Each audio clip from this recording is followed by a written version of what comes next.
Hello guys, ਅੱਜ ਅਸੀਂ ਬਣਾਉਣ ਜਾ ਰਹੇ ਹਾਂ ਚਾਹ ਦਾ ਮਸਾਲਾ ਜਿਹਦੇ ਲਈ ਸਾਨੂੰ ਚਾਹੀਦੇ ਨੇ ਮਰਗਾ, ਲੈਕਰਸ ਰੂਟ ਐਂਡ ਬਲੈਕ ਪੈਪਰ। ਅਸੀਂ ਇਹਨਾਂ ਨੂੰ ਮਿਕਸਰ ਦੇ ਵਿੱਚ ਗ੍ਰਾਈਂਡ ਕਰ ਲੈਣਾ ਹੈ। ਦੈਨ ਅਸੀਂ ਇਹਨਾਂ ਦਾ ਫਾਈਨ ਪੇਸਟ ਬਣਾ ਕੇ ਇਸ ਨੂੰ ਆਪਣੇ ਚਾਹ ਵਾਲੇ ਮਸਾਲੇ ਦੇ ਵਿੱਚ ਐਡ ਕਰ ਦੇਣਾ ਹੈ। ਐਂਡ ਅਸੀਂ ਮੋਸਟ ਇੰਪੋਰਟੈਂਟ ਚੀਜ਼ਾਂ ਹੋਰ ਵੀ ਬਹੁਤ ਐਡ ਕਰਨ ਜਾ ਰਹੇ ਹਾਂ, ਤੁਸੀਂ ਇਸ ਵੀਡੀਓ ਨੂੰ ਜ਼ਰੂਰ ਲਾਸਟ ਤੱਕ ਦੇਖਿਓ।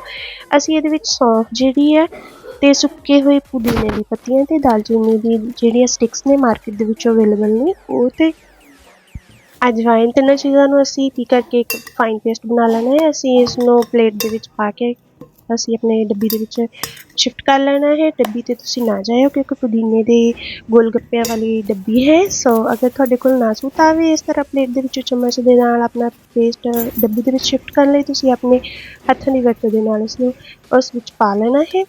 एंड क्योंकि असं वेस्ट नहीं जान देना है। बनाओ चाह दे, याद करो। Bye bye.